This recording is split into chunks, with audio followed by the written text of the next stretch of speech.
First of all, uh, the strip was completely active. I mean, the mines ran from the Macassa mine, then the Tech Hughes, then the Lake Shore, then the Wright Hargraves and the Sylvanite and the Tober, and they were all going. They were all hiring people. Town was very crowded. Houses today that contain one family back in those days probably contained 4 or 5. The mines were working 3 shifts a day, by the way. There was people, in other words, there was movement along the strip, along the sidewalks of guys coming off work and going out, and they would stop in the hotels. The Mile of Gold, a winding street that cuts through Kirkland Lake. They call it Government Road now, but in the Depression, it was the place to be. Kirkland Lake was a rough and tumble boomtown with 7 mines all built within a stone's throw of the main drag. Thousands of desperate men from across Canada rode the rails into squatter camps at the edge of town. And Eddie Duke, a teenager with a camera, was there to capture it all. This picture of the men standing outside the gates, waiting for work at the Wright Hargraves mine. There's the security. That photo has every man's face is so apprehensive and nervous. Can you describe the scene when you shot that? This was 9 o'clock in the morning, or 9 or 10 o'clock, I've forgotten which. But anyway, at that particular time, this gentleman came out and he called out the numbers or the names of the men. All of these people had applications in. They were waiting to see if their number would be called. They would go from here, they would go to this was the Wright Hargraves gate. They would go from there to the Lake Shore. They'd go to the Tech Hughes.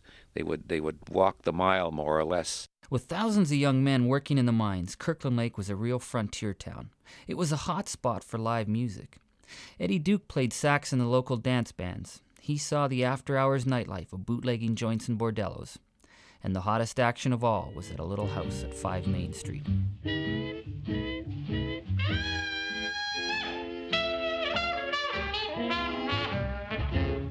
When we used to play at Culver Park in the summertime, and we'd play there 4 nights a week, and when we get through playing, everything was closed. The bars had to close at midnight, so we would go to 5 Main, and you could have a drink, or the girls would come down and talk to you. If you felt that you liked one of the girls, you could go upstairs with her. And as far as these brothels, if you want to call them that, there was one in Larder Lake, there was one in Rouen, there was one in Timmins, but they were all part of a chain. And the people who ran these places even had a summer resort that they kept in Temagami. They had a house on an island where if the ladies were good, they got a holiday. The madame at 5 Main actually was a girl who had come from France. I photographed her in my studio one time. I did a portrait of her. She was a very good-looking lady, probably in her 40s, well-dressed, spoke beautiful French and spoke beautiful English.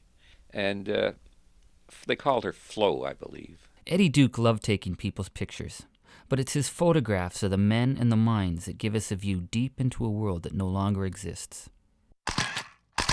Yeah, you had that feeling that you were being a part of history, and you had a feeling some of the things I did were quite important.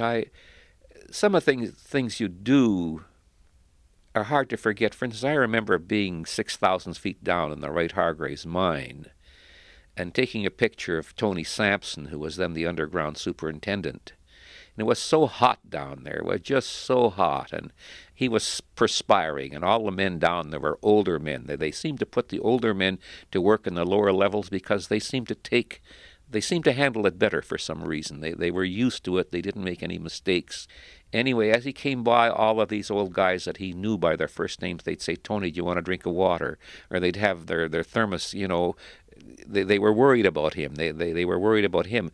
He comes down and somebody gets a hose and they wash down the wall. And there's a streak of gold running from the ceiling right through this wall about a foot and a half wide, and you could see the high grade shimmering through it. He washes it off and he puts his hand on it, and I took his picture. Well, things like that you don't forget. In those days, the gold barons ruled everything in Kirkland Lake, even the life of an independent photographer.